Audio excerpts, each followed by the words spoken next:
Hi, and welcome to Love Sober Podcast, the podcast for the sober and sober curious. I'm Kate Bailey. I'm a coach, an author, and I'm a Brit mum from West Sussex.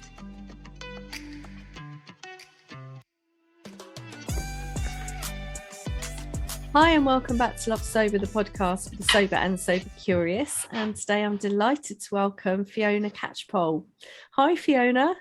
Hi there, how are you? Yeah, I'm good. I'm recovering from a cold, so if I sound a little bit nasal, it's been doing the rounds, hasn't it? I still have a little bit myself, but yeah. Oh, it certainly has. So it's really lovely to see you today.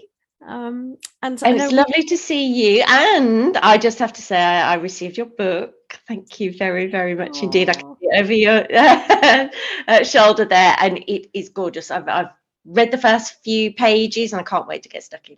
Oh, thank you. Oh, brilliant. So I know Fiona through the Menopause School, and I'm so delighted that you've come on to speak to us, because this is a topic that's been coming up, and it's like on the radar. It's so on the radar for so many of the women that I work with. The Love Sober community, and the awareness is starting to raise, and I just love the training that I did with you at the Menopause School. So thank you for coming on. And I really want to sort of dive into understanding, first of all, what, if you could tell everyone what the Menopause School is and why you set it up.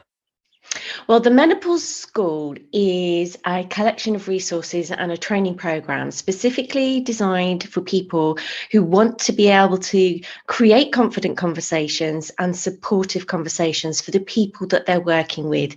So for coaches, mentors, educators, holistic practitioners who are perhaps already working with women and people who menstruate or would like to, so that they have a clear, concise, pragmatic explanation and understanding of menopause, from menstruation to menopause and beyond, and with a little bit of biology and science, but put together in such a way that, how I found many people have found it like you, it just kind of gives you that light bulb moment, puts the pieces of the puzzle together to allow you to have that really solid framework to work from in whichever direction you are working or what modality that you're working in. And I created it because I couldn't find anything. I just, 6 years when I started writing and creating content about menopause and understanding this thing called perimenopause, and as a biology teacher at the time, I was somewhat embarrassed that I didn't know. And then when I looked at all the textbooks, there was nothing talking about these hormone shifts at all. And so as I pursued looking for something that I wanted to learn more from, I started collecting these resources and sharing them with others. And I thought, hey, let's just put it all together in a program and make it available for people in such a way that it enables and empowers those that wish to help others, so that we can spread the message quicker.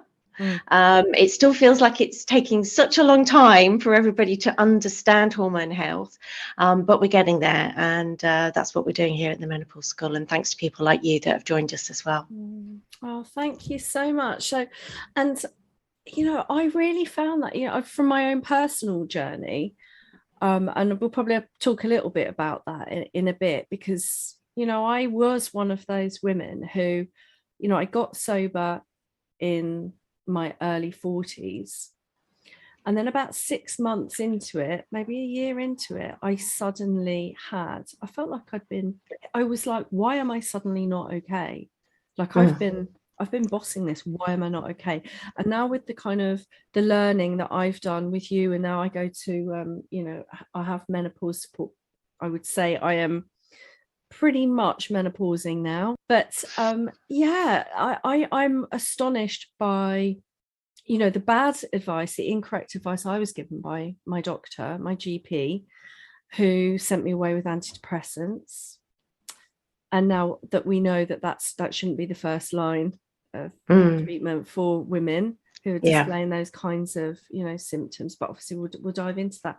And so that led me to the menopause school to add on to my coach training. So because so many women were saying the same thing, and there was, okay, we're getting, Davina is out there doing amazing work. There are a few people, but it's still, like you said, it feels like it's starting to, the message is starting to spread, but we it's almost like when it affects you, you're going to start to find out a bit about it. But yeah, tell me a bit more about why the kind of the menstrual education and perimenopause awareness and going through, why is this kind of so important, do you think?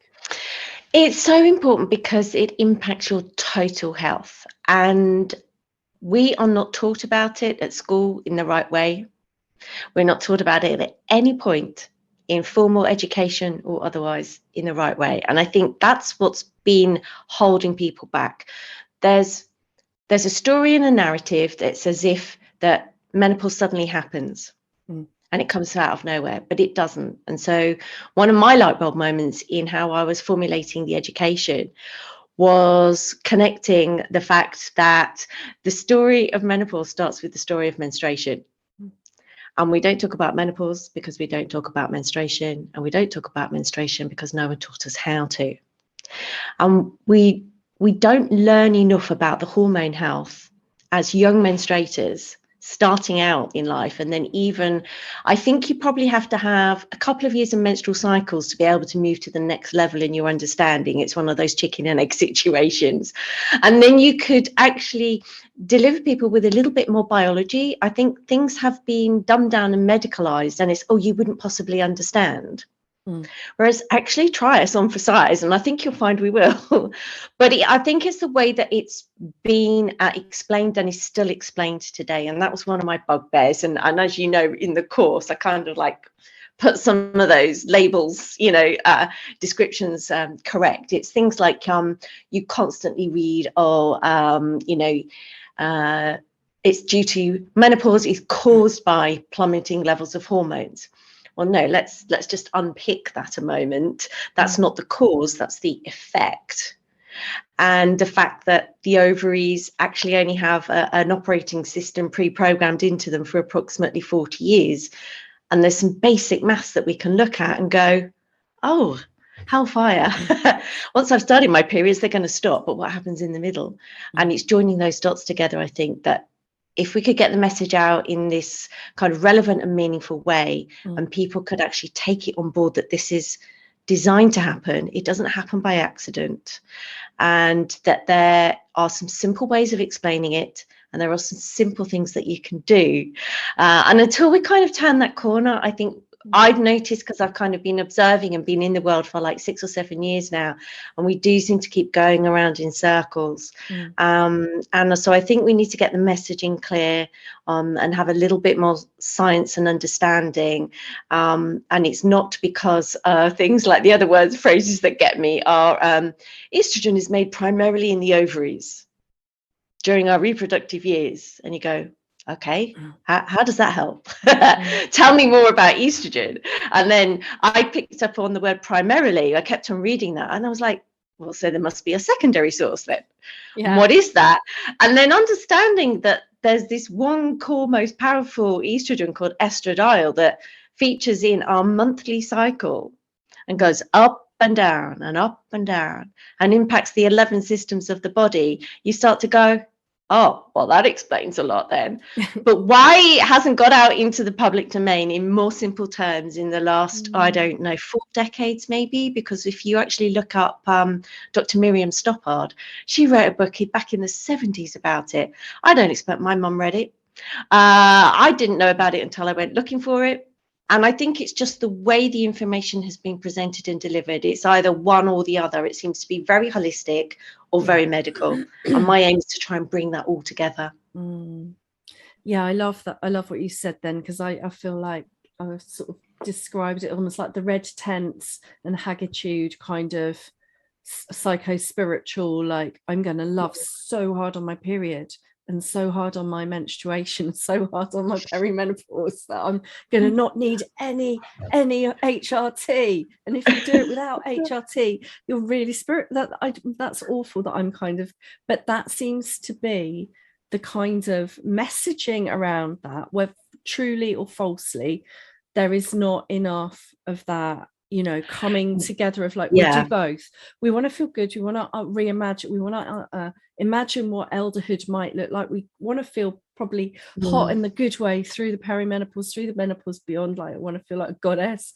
But what the frick do I need, you know, in terms of my actual health? And I just wonder if you could talk to us a bit about, you know, this piece about going from, you know, menstruating as we're going through, you know, through into kind of perimenopause and menopause, what's happening and why it's important, you know, why HRT is might be important for us at that point.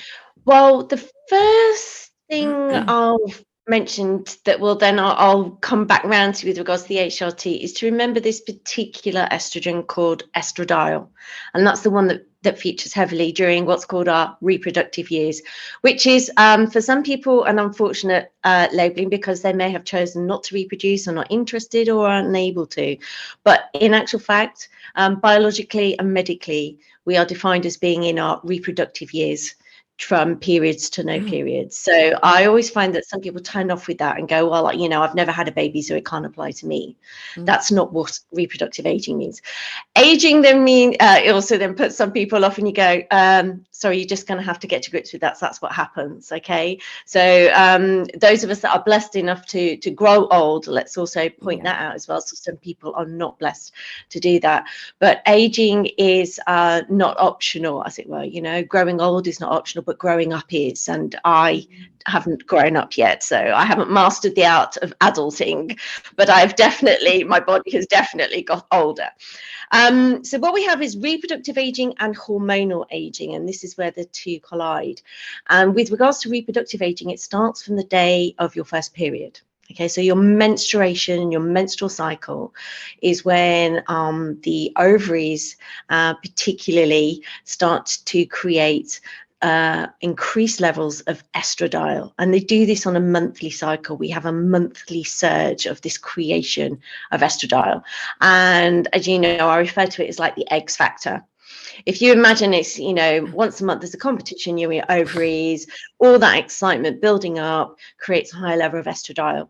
Now, we don't just have monthly increases in estradiol, they also increase over age as well. So from puberty upwards to about our late 20s, our estradiol levels increase. So do other hormones in the body as well. It's not just about estradiol, and it's not just about ovarian estrogens, because like I said, we make them in other places as well. We have to consider the other sex hormones like testosterone and also then progesterone as well. Okay, so this is like a hormone collective, but the focus is generally on estrogens at this point when we're trying to explain it in the beginning, because they are like the conductor of the hormone orchestra.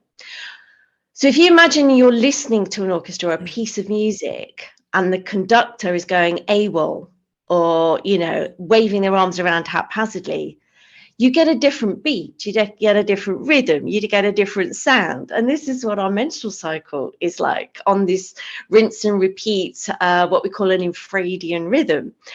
And we also then have the hormone shifts as we kind of age as well. So aging starts from the first, you know, from day one, you know, we are aging. And then the overall total levels of a variety of different hormones in the collective then rise. Some of them don't, not all hormones rise, but in general we have this curve of hormonal aging. We also then have, in the case of those assigned female at birth, your reproductive aging. Males do have a reproductive aging pattern as well, but it's not the same. It's a little bit more consistent and smoother. That then, when we say, let's fast forward to say 35, we've plateaued for a good 10 years, okay, in our overall levels.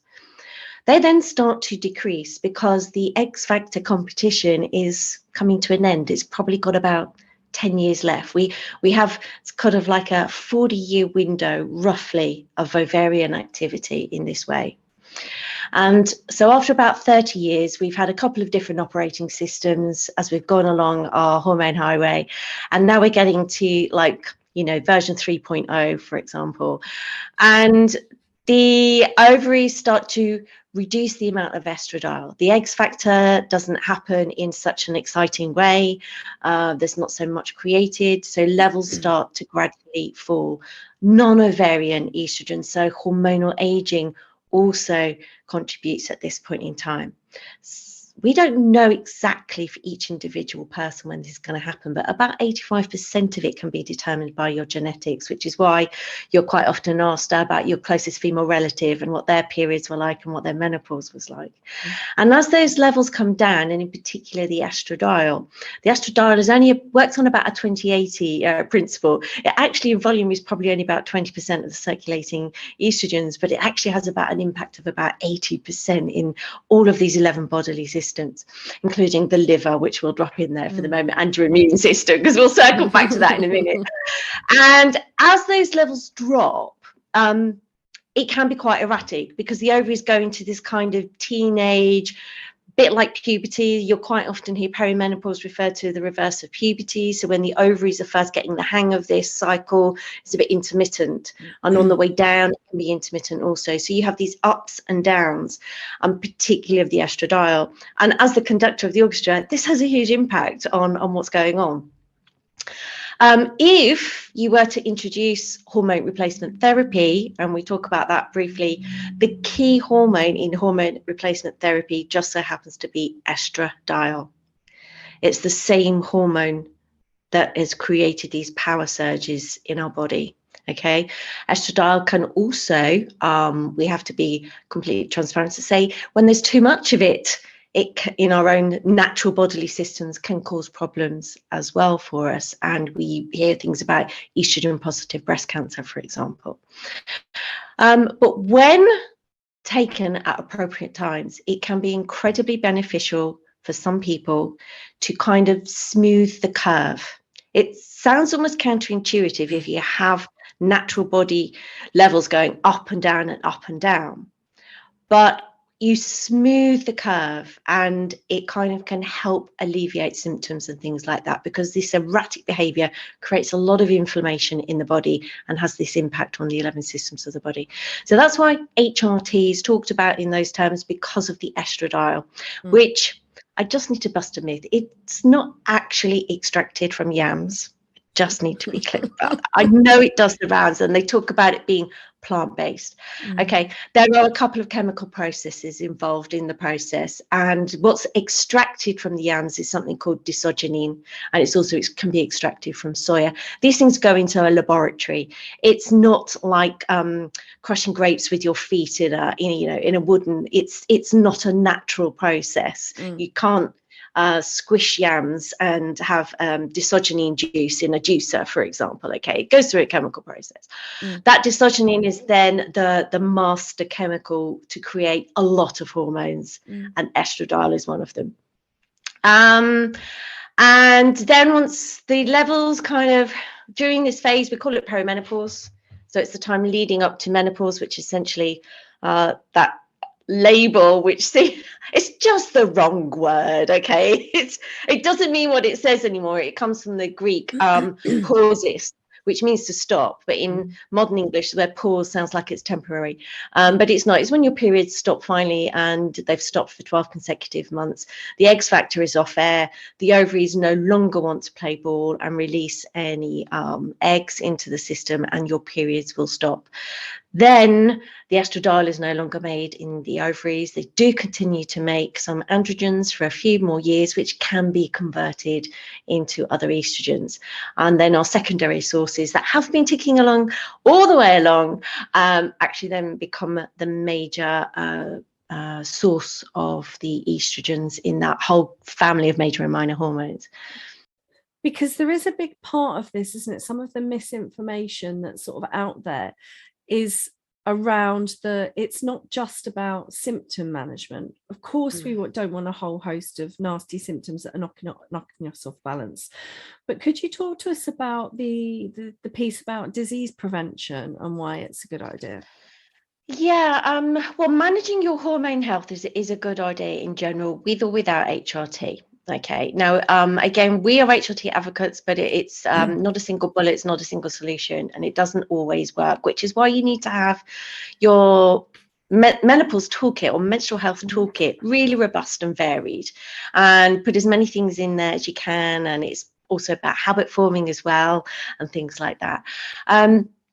But as we go through hormonal aging and reproductive aging, the core hormones, the hormone collective, and are supporting the 11 systems of the body. I mean, this is why we need to have a whole person approach, okay? Because as the levels drop, there can be vulnerabilities in those 11 systems. And also then the way that you menopause or go through this transition can have huge impact on what we call your risks and consequences as you move through your hormone highway. So it's not just about that moment and getting through it and surviving it. It's how you're going to thrive post-menopause with these previously designed by your genetics low levels of hormones, and the wear and tear your body will have experienced. So supporting the 11 systems as you go through is so much more about just navigating the aches and pains, the fatigue, the brain fog, and things like that. It's what could happen post-menopause. So if we can help eliminate and reduce the wear and tear, we reduce the risks and consequences. And those risks and consequences, the kind of the big five that we're looking at, are dementia, cardiovascular health, bowel, osteoporosis, and then also breast health as well. We can reduce the risks of developing other conditions as a result of menopausing. So we always say that healthy aging is directly related to healthy menopausing. And so this is why, even if you have no symptoms, you might think you've got away with it, but it's your menopausing is still happening, your hormonal aging is happening, your reproductive aging is happening, and these hormones have supported you and made you the person that you are, really. And this is why we can also like feel a little bit different as we go through these phases. And then when we kind of reach post-menopause, there may be some adjusting that we need to do, but we also need to keep this menstrual health toolkit going. It's not just about getting past menopause and then seeing how things go and flying by the seat of our pants. If you want to be able to have a post-menopause, which now we're looking at like 35 years on the planet, where if you think in terms of menopause day is around about 50-51, and you probably want to be on the planet another 35-40 years, you still need to be looking at your hormone health, because you now have a different operating system that you're working with that still needs supporting. And that's what we also need to be looking at, because in actual fact, it's probably longer on the planet post-menopause possibly than you were pre and post. Now that is there, right there is like my brain's just gone, because we don't think about it in those terms. I don't think we think about it in those terms. And I love what you said about, this kind of it's a positive approach to it, like aging being a privilege, aging being inevitable, but also a privilege. And so how are we going to put our best foot forward and really make these empowered choices? And I just want to pick up on what you said about this need for a kind of a holistic, really robust toolkit. So maybe you could talk to us before we dive into the alcohol piece, which we will do. Why, what does this toolkit look like, this holistic toolkit? Well, it's very personalized to you, and it initially has to stem pretty much, if it's going to be used effectively, it has to stem from your own values and beliefs. So you really do need to sit and have a think about where you're at, your mindset with regards to hormonal aging and reproductive aging, because that can make a huge difference on what you choose to put in the menopause toolkit. So it would be things like your standards, your nutrition, your food, so your movement, your sleep.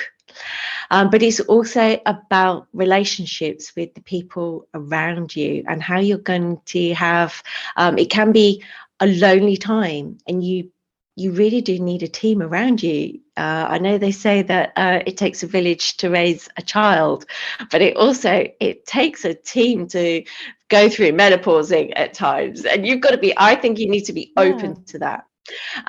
It could be a transition that is quite lengthy, and you need to be forward planning. There's things to think about, for example, your finances.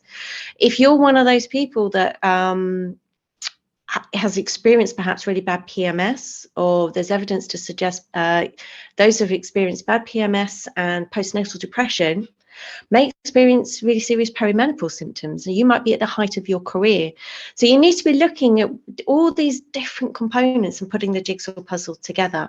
And it's not a case of that you've been doing anything wrong, but we need to have a time check on this. If you've really enjoyed having your Chinese takeaways and your bottle of Chardonnay at a weekend in your mid-20s, late 20s, early 30s, and it's starting to have an impact on you the next day or the day after and the day after, we need to go, how's my menstrual health doing? Because your menstrual health is like your fifth vital sign. Okay, so it's your report card on your general health, and the other four vital signs, just so I just need to make sure I get these right, is like your body temperature, your blood pressure, your heart rate, and I've forgotten one now, but I will remember later. But it's, how are you going to you need to tune into yourself and go, right, what foods make me feel better? What movement makes me feel better? And what am I going to do in those first two things to be consistent? It goes back to being consistent. Sadly, it can sound incredibly boring. So if that's what it feels like for you, you have to find a way to make it sound interesting. And, fill it with a variety of different foods that make you feel good. And how do you get other people around you involved, perhaps? And if you're a family person, if you're raising children, how are you going to incorporate it? So it's also a bit like being the Marie Kondo of your own menopause, or decluttering or feng shuiing your menopause, and looking at it pragmatically and going, right, okay, when I have the fish and chips, I love them, but they don't love me. What am I going to do the day before or the day after? When was the last time I moved? How is my sleep? What do I need to be doing to help my sleep? And I completely understand as well. And I really feel, because I've been in the boat myself, when people say, I've tried everything to get rid of these symptoms. That's probably true. You've tried everything that you know. But what you need to do is sit back and unpick it on what you believe might be right for you. Okay, which might be a calorie controlled diet, for example, or, things that might not be right for you. And I find some people in the space are very judgmental about other people's choices. How could you possibly do a keto or paleo diet? Don't be ridiculous. You need to be able to have cake. Do you? I find that those comments, choice then, isn't it? And your gathering intel and being very curious about yourself, permission to be super curious about what exactly makes me tick. So, I love what you said about that, kind of make it interesting. It sounds like that reframe and reclaim. It's like, actually, this belongs to me and I have some choices and some power here. But and then I think if we were curious, and I think if we were more accepting of other people's curiosity and choices, we would slowly and surely reduce the them and us kind of HRT versus natural approach, because that doesn't really do us any favors. It's what's right for the individual. And whilst you might value other people's opinions and their considerations and their research, what's worked for them might not be working for you. And I have seen some people, because they've been in a a community that have said, oh, this is the way to do it. I've struggled for years because they haven't had the confidence to go, actually, no, this is not working for me. But also at the same time, you need to be realistic. And if you're telling me that, there was a conversation only the other day that somebody was having with me. Yeah, I'm on the HRT, but I'm still finding I get these symptoms, this, that, and the other. And it wasn't a consultation or anything like that, but it was just a conversation that's going around the table. And I was like, oh, you might want to have a look at perhaps there's certain foods that could be disrupting, their symptoms. And I said, I always just share my personal. I said, I found wheat didn't help me and still doesn't, even though I try very hard to love it, it does not love me. Sometimes you can't resist when you're in places like Spain or you're away and you've got these amazing breads to choose from. But as a general rule, I steer clear of wheat, and that kind of keeps a lot of things right for me. And she was like, yeah. And then a bit later in the conversation, there was like, oh, what are you having for your tea tonight? And this same person said, oh, I'm going to have cheesy chips and beans. I'm like, I didn't say anything, but I'm like, that's not doing you any favors. And you need to understand that HRT is not the solve all, and bullet, the magic bullet. And sometimes neither is the lifestyle choices. There may be a happy ground. You may want to pursue just the lifestyle and the nutrition and everything, because if that's within your values and beliefs. But what I do worry about sometimes is the either or approach, and when there is two extremes. Yeah, it seems like in that working together and through this lens of curiosity and data collection. And I know it sounds very much like an approach. I mean, it segues really nicely into coaching, because it's very important, isn't it, to work with someone, working with a whole person. You've got to work with those values, you've got to work with those beliefs, relationships, resources that are already there. So meeting yourself where you're at and then asking those questions. And I'm very interested as well, because obviously this is a podcast for sober and sober curious. And for me, it's often when I kind of wander out of the nice little sober cafe that I live in with lots of other people who go, yes, Kate, you're absolutely right. I find it almost the elephant in the room. It's always the elephant in the room. And because people don't want to feel like you're taking away their treat because it's been marketed and we've used it as a treat, or as well at this, when we're all over the place, this kind of stress, obviously there's a cortisol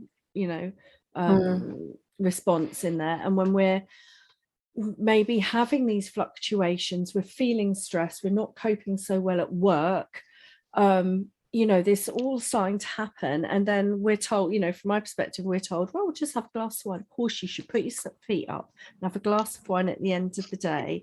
And it's like, well, which often isn't, and for this community who'll be listening to this, it was never just a glass of wine, right? Let's get that just out there. So how can alcohol, how could we, I'll frame this as a positive question. If you are sober curious and it's something that you would like to explore, how would that fit positively with building a healthy menopausing kind of kit? What's the benefits going to be of stopping, cutting out alcohol?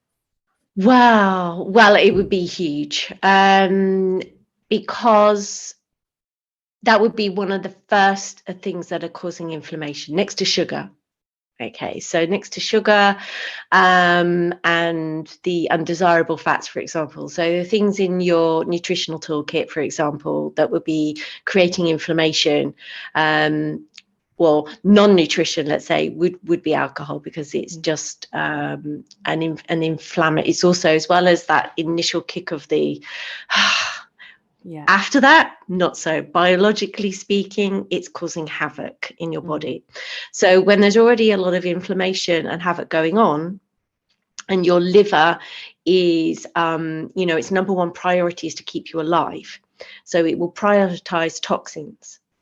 And the priority will be to get rid of the alcohol, because that's the one that's going to kill you first, essentially, right? What it should be doing, though, is removing the hormones that have circulated, done their job, and need to be removed from the system, and other toxins in the body. So when we've got a toxin overload, we're not actually metabolizing our hormones effectively, and we're not really doing everything as effectively as we could do. And it will be having an impact on the gut biome as well.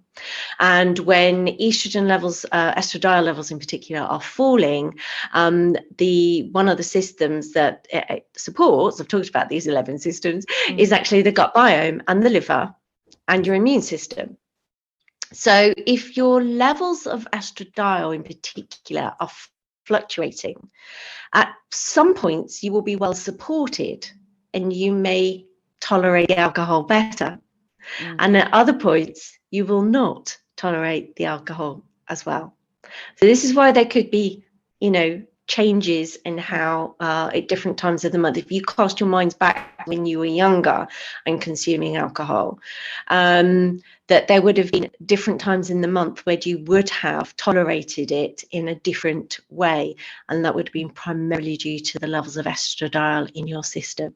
So if we now move forward to the perimenopause years, it's not a level playing field with your estradiol, so it's going up and down. And then by imposing this extra stress on your liver and other systems, you're losing the effectiveness of the estradiol that you do have. It just has this whole ricochet effect in your body. And then if we throw in cortisol, because one of the reasons that you might be having your alcohol is because you're stressed, okay, that's not actually going to reduce your cortisol levels, okay? So you've got these high levels of cortisol, which are then again impairs the effectiveness of estradiol in the system. So you're just making it harder for the estradiol that you do have to do the job that it needs to do. And so from a scientific biological perspective, that's kind of how it's working there with the alcohol versus your hormones.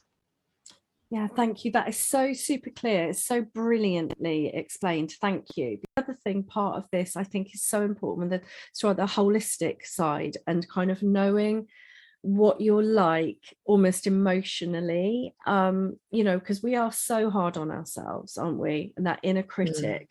So I can imagine for myself, for example, going, right, I'm going to do this menopause really, really well.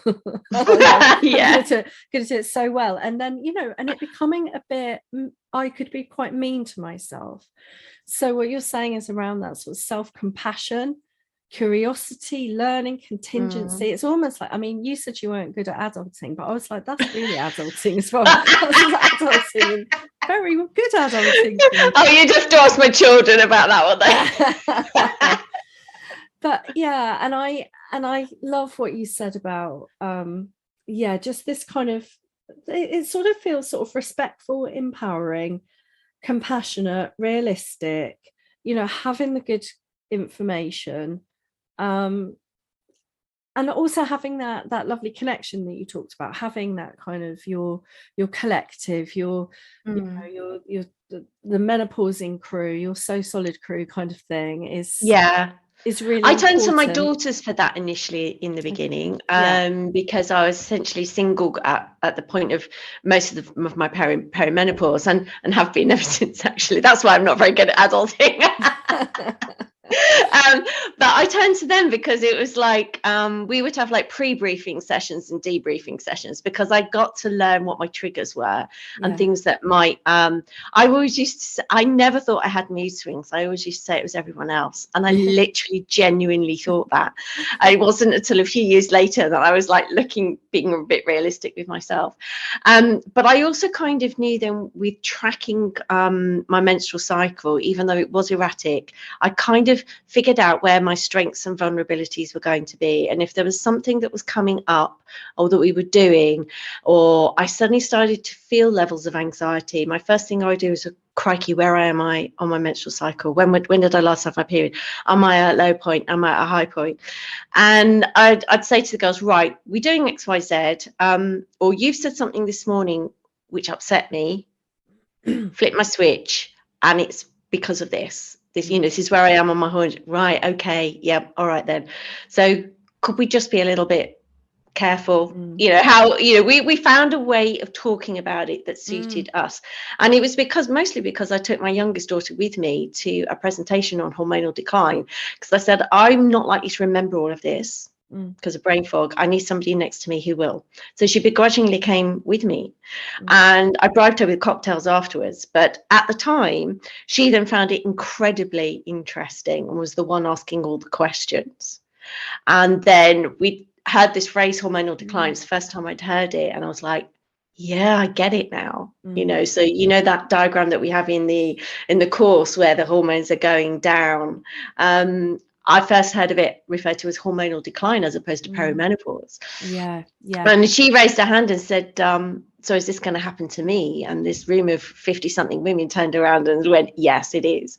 And so by actually sharing just something as simple as that with my daughters, helped them and us understand what was happening to all of us, really, but particularly me at the time. So, and now it's kind of gone full circle. But I remember the things that you also have to remember when you're going through menopausing is how you articulate it. We do tend to use negative phrases ourselves, and I don't think there's a lot that we can necessarily do about that, but we do need to be mindful of it, because I now know how often, I didn't know at the time how often I was saying how tired I was. Before I could kind of more put my toolkit together, I then started to build up my energies, but you still get these little dips and things like that. And I was obviously articulating my aches and pains and tiredness a lot more than I realized, because for years afterwards, the girls would say, "You sure you're not too tired to do that, Mum? Are you sure you can do this? Can you sure you can do that?" I go, "I'm absolutely fine. Why do you keep saying that?" And they go, "Because you used to say it a lot," And I go, "Right, okay." So I think then you have to look at your own mindset. But this is where, on paper, menopause is not complicated. Periods start, periods stop. But in actual fact, when you look at the complexities of the whole situation, there's a lot more to it. Going full circle back, there's a lot more to it than hot flushes and signs and symptoms. Yeah. Be nice to share what's in your hormonal health toolkit, and I'll share mine as well. Okay, well, mine is as a protein breakfast now. I did double recently because I was doing a lot more early starts and found I couldn't do my eggs and things in the morning. It just didn't seem to work well on rushing around. Yeah. So I tried porridge, oats made with water and some dried fruit soaked in, but it didn't work as well as my protein breakfast. So everything that I do revolves around good quality protein, well, real food for starters. So breakfast, lunch and dinner, avoid wheat, I avoid grains. Do sometimes have rice, like yesterday I was with the girls, so they like the way I cook rice, because I was a big rice cooker and rice fan. So it's a social occasion, treated myself to some rice. But the rest of the time it's wholesome veg. I have my green soups. When I was going through the challenges, one of the things was I had extra high doses of evening primrose oil. It was a 1300 milligram capsule, and that for me really helped. There's no scientific evidence to say that it does, but that's really because there's no research done on it. And then magnesium spray would have been a standard. And then I talk about nature's kitchen, so herbs and spices, fresh herbs and fresh spices. Turmeric, for example, is really good for inflammation.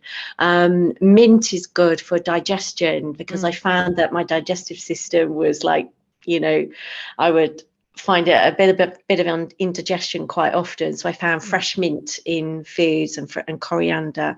Essential oils, I always have a supply of eucalyptus oil and lavender, because they just kind of tick all of the boxes. Movement, gentle movement. I'm still recovering from an Achilles injury and a bit of I was doing some Irish dancing, or my impression of Irish dancing. I'm not an Irish dancer, and twisted my ankle. So that's okay. So I'm not doing as much high intensity at the moment, but I'm keeping my muscle strength. So when it comes to movement, it's got to be some rather than none. Don't fall into the trap of thinking you have to do 30 minutes of aerobic exercise. Otherwise, you will just not move at all. If you have aches and pains, move, because actually the moving helps. Okay. some mindfulness, journaling. That was one of the big parts of my toolkit at the time. I don't do it as often these days. I find I'm more contemplative. I'm more able to kind of stop now and kind of self-meditate or self-check as kind of like a new skill, I guess. But I found journaling and something in the style of morning pages. I don't know if you've heard of that. So those are mostly the things. And a good sleep routine, although that's easier said than done. So and friends, always making sure. I knew at one point I was getting very solitary, but my friends were very good at just nudging and saying, are you okay? Because I'd cancel a lot. I didn't like going out. I'd cancel like lunch dates or things like that. I'd go, no, I'd rather sit in and watch a film. So you have to be really quite careful. That's just one that seems to be a common thing. And setting the day and like feng shuiing and things like that. And if I remember having to go to the toilet a lot at night, well, I don't like opening my eyes. It's stupid. I don't like opening my eyes when I go to the toilet. You don't want the light in your eyes, do you? So you just need to make sure the route to the bathroom is clear. So it can just be some simple, sensible things like that. And if you are going to be taking supplements, put them somewhere where you're going to see them and you're going to be consistently taking them. Don't spend 30-40 quid on something, take it twice and then go, oh, it didn't work. Yeah, consistency is key, isn't it? With so what much about you? Of this.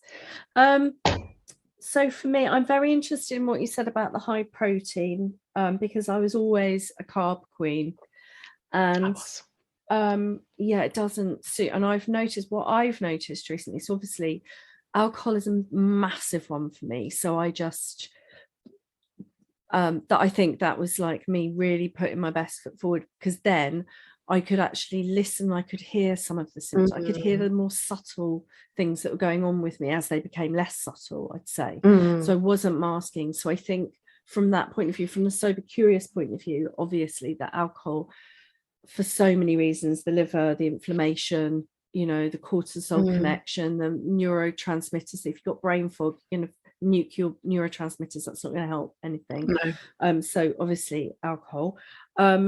But I have noticed that I get more achy when I have sugar, and for ages I thought, well, I don't drink, so I can just do whatever I like. And that was true for a bit. And actually, you can, but then other things do have consequences. So it's again being curious and compassionate, going, okay, sorry, honey, like going to parent myself a bit. Sorry, honey, I know you wanted to eat all that sugar, but you can't, and it's going to make you feel shit. So I think we need a bit of a stronger boundary there. So that's me talking to me, right?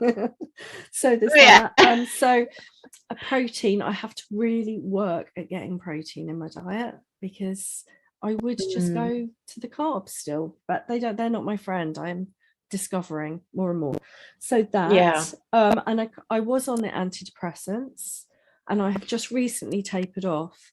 And I think I was wrongly diagnosed by my 12-year-old doctor, who said, you're far too young. You can't have any hormone replacement therapy because you're not in the menopause. You're far too young. Go away, essentially, and sent me off with some sertraline. And I'd been on them for a good 5 years. And I was like, you know what? I need to know. So anyway, so I've tapered off and I actually feel bloody great. Right, excellent. So I'm like, okay, so not them anymore. But for some people, obviously, the kind of antidepressant is. Yeah, I think also though toolkit, right? So but they're used not because of they're being prescribed in the wrong way. Okay, so antidepressants were not prescribed for menopausal symptoms because of depression. They were originally prescribed to help with hot flushes, because they do help with night sweats and hot flushes, the way it works, because a night sweat and a hot flush starts in the brain. Okay, so the reason that it was kind of a side effect of the antidepressants was known to help that particular menopausal symptom. But now I think the doctors coming through, they haven't been told that bit. So there's a lot they're not told, and we know that. So